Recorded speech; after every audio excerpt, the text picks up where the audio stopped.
Breaking news చూస్తున్న అమెరికాకి Iran big shock ఇచ్చింది. అమెరికా వైమానిక స్థావరం పైన దాడి చేసింది. జూన్ 23న ఇరాన్ ఇజ్రాయెల్ యుద్ధం సమయంలో ఖతార్లోని అల్ ఉదీద్ అనేటువంటి ఒక స్థావరం పైన ఇరాన్ అటాక్ చేసింది. అది అమెరికా ఎయిర్ బేస్ ఖతార్లో ఉంది. అల్ ఉదీద్ దాని పేరు. అయితే అల్ ఉదీద్ ఎయిర్ బేస్ పైన 6 క్షిపణులు ప్రయోగించింది ఇరాన్. దాడిలో అమెరికా జియోడేసిక్ డోమ్ దెబ్బతిన్నట్టు తెలుస్తోంది. అత్యాధునిక కమ్యూనికేషన్ పరికరాలతో జియోడేసిక్ డోమ్ ని ఏర్పాటు చేశారు. అయితే దాడి నష్టాన్ని అధికారికంగా ప్రకటించుకోలేదు. అమెరికా దాడి జరిగిన విషయాన్ని చెప్పలేదు. మీరు చూస్తున్నారు ఆర్టీవీ స్క్రీన్ పైన ఆ శాటిలైట్ దృశ్యాలని. ఖతార్లోని అల్ ఉదీద్ డోమ్, అల్ ఉదీద్ ఎయిర్ బేస్ అది అమెరికాకు సంబంధించినటువంటి ఆ ఎయిర్ బేస్ ఖతార్లో ఉంది. దాంట్లో అల్ ఉదీద్ చాలా కీలకమైనది, ఖతార్లోనిది. సో అల్ ఉదీద్ ఎయిర్ బేస్ పైన దాడి చేసినటువంటి ఆ క్రమంలో అమెరికా జియోడేసిక్ డోమ్ పూర్తిగా కుప్పకూలిపోయింది. ఆ శాటిలైట్ దృశ్యాలు మీరు చూస్తున్నారు. ఆపరేషన్ రైజింగ్ లయన్ పేరుతో ఇరాన్ దాడి చేస్తే ఆపరేషన్ ట్రూ ప్రామిస్ 3 పేరుతో ఇరాన్ ఇజ్రాయెల్ పై దాడి చేసింది. ఒకరిపై ఒకరు దాడి చేసుకున్నారు. అయితే దీంట్లో మధ్యలోకి ఎంట్రీ ఇచ్చిన అమెరికా ఫార్దో, నతన్జా, ఇస్ఫహాన్ సంబంధించినటువంటి అణుస్థావరాలపైన అమెరికా ప్రత్యక్షంగా దాడులు చేసింది. అమెరికా డైరెక్ట్గా తమకున్నటువంటి B-2 బాంబర్లతో దాడి చేసి అక్కడి ఆ న్యూక్లియర్ స్థావరాలని కుప్పకూల్చే ప్రయత్నం చేసింది. అయితే వాస్తవానికి ఇరాన్ దాన్ని అక్కడ ఎటువంటి న్యూక్లియర్ స్థావరాలు లేవు, ఎలాగైనా కూడా అమెరికా దాడి చేస్తుందని ముందుగానే వాటిని తొలగించేసాము. మా దగ్గర ఇంకా 400 కిలోల యురేనియం శుద్ధి చేసింది సిద్ధంగా ఉంది. అవసరమైతే అణుబాంబులను తయారు చేస్తాం, లేదంటే టెక్నికల్ బాంబ్స్ని తయారు చేస్తామని చెప్పి వార్నింగ్ కూడా ఇచ్చింది. అయితే ఆ 3 అణుస్థావరాలని పేల్చిన తర్వాత అమెరికా సంబంధించిన ఎయిర్ బేస్ని టార్గెట్ చేసుకుంది. మిడిల్ ఈస్టర్న్ కంట్రీస్లో అమెరికాకి 18 ఎయిర్ బేస్లు ఉన్నాయి. దాంట్లో ఖతార్లోని అల్ ఉదీద్ సంబంధించిన ఎయిర్ బేస్ పైన ఇరాన్ టార్గెట్ చేసి పేల్చేసింది. దీంట్లో అమెరికా జియోడేసిక్ డోమ్ని కోల్పోయినట్టు తెలుస్తోంది. అయితే నష్టాన్ని ఇంకా అమెరికా మాపై దాడి చేసిందని కానీ అమెరికా నష్టపోయిందని కానీ ఎక్కడ ప్రకటించుకోలేదు. సో ఇరాన్ దాడిలో మా ఎయిర్ బేస్ కుప్పకూలిపోయిందని చెప్పలేదు అమెరికా. అలా అని చెప్పి మాకు నష్టం వాటిందని కూడా చెప్పారు. అధికారికంగా ధృవీకరించుకోవడం కొంత వాళ్ళకి చెడ్డ పేరు. బికాజ్ మమ్మల్ని కూల్చేసాం, మేము కూలిపోయాం, మేము కుప్పకూలిపోయామని చెప్తే అమెరికా కొంత ఇబ్బంది పడుతుంది. ప్రపంచ దేశాల్లో మీ పైన కూడా దాడి జరిగింది అనే రకంగా అందరూ కూడా వేలైతే చూపే అవకాశం ఉంది. కాబట్టి అలా దాన్ని ధృవీకరించుకోకుండా దాన్ని చాలా తేలిగ్గా కొట్టిపారేస్తోంది అమెరికా అధ్యక్షుడు Donald Trump. So Donald Trump చాలా తీవ్రంగా నష్టపోయినట్టు తెలుస్తోంది. ఒక ఎయిర్ బేస్ కుప్పకూలిపోవడం అంటే అది లక్షల్లో ఉండదు, కోట్లు అంతకంటే ఉండదు, కొన్ని వేలాది కోట్లలోనే ఆ ఎయిర్ బేస్ వాల్యూ చేస్తుంది. కాబట్టి కొన్ని వేలాది కోట్లే అమెరికాకి నష్టం వాటినట్టు తెలుస్తోంది.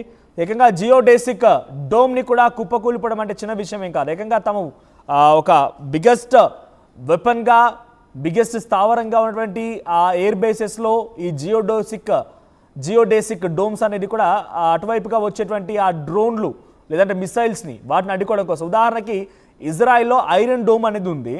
ఐరన్ డోమ్ ఏం చేస్తుంది? సో వచ్చేటువంటి మిసైల్స్ని, డ్రోన్స్ని అడ్డుకొని వాటిని సమర్థవంతంగా తిప్పికొట్టి ఒక్కదాన్ని కూడా ఇజ్రాయెల్ నేలపై పడకుండా చేస్తూ ఉంటుంది.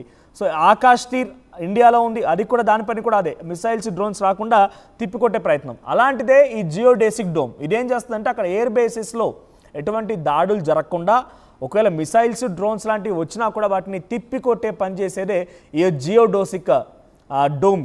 సో ఇప్పుడు ఆ డోమే దెబ్బతింది. డోమ్ పూర్తిగా కుప్పగూలిపోయింది. ఎయిర్ బేస్ కూడా పూర్తిగా కుప్పకూలిపోయింది. ఎయిర్ బేస్లో చాలా తీవ్రమైన నష్టం వాటినట్టు తెలుస్తోంది. ఏదేమైనా కూడా ఇరాన్ అమెరికాకు కూడా చుక్కలు చూపించింది.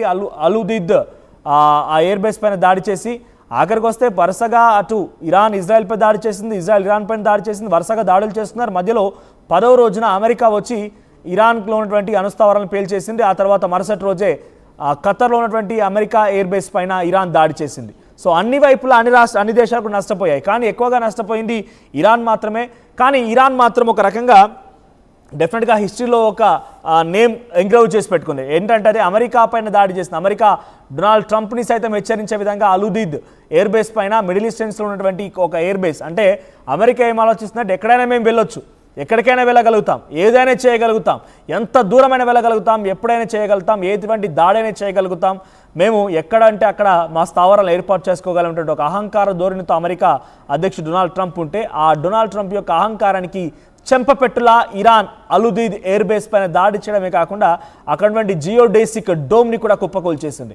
మీరు ఆ లైవ్ విజువల్స్ని అంటే శాటిలైట్ దృశ్యాలని మీరు యాక్టివ్ స్క్రీన్ పైన చూస్తున్నారు. సెకండ్ బాక్స్ మీరు గమనించండి. శాటిలైట్ దృశ్యాలవన్నీ కూడా అమెరికా జియోడేసిక్ డోమ్ ఉంది అక్కడే.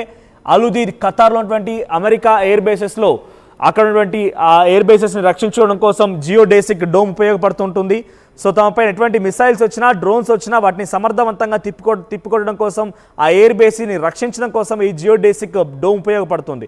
అటువంటి జియోడేసిక్ డేమ్ని ఇప్పుడు కుప్పకూల్చిందనంటే ఈ ధైర్యం ఇంకా డెఫినెట్గా అన్ని దేశాలకు కూడా వ్యాపించే అవకాశం ఉంది. అమెరికా కనుక తోక జాడిస్తే తోక కత్తిరిస్తాం, మీరు మాకు ఎంత గౌరవం ఇస్తారు మేము కూడా మీకు అంతే గౌరవం ఇస్తాం. మీరేమైనా పెద్దగా ఆ ఆకాశం నుంచి ఊడిపడ్డారా? కాదు కదా. డొనాల్డ్ ట్రంప్ ఏమైనా ఆకాశం నుంచి డైరెక్ట్గా ఊడిపడ్డా? కాదు కదా. ఆయన కూడా ఒక మనిషే కదా.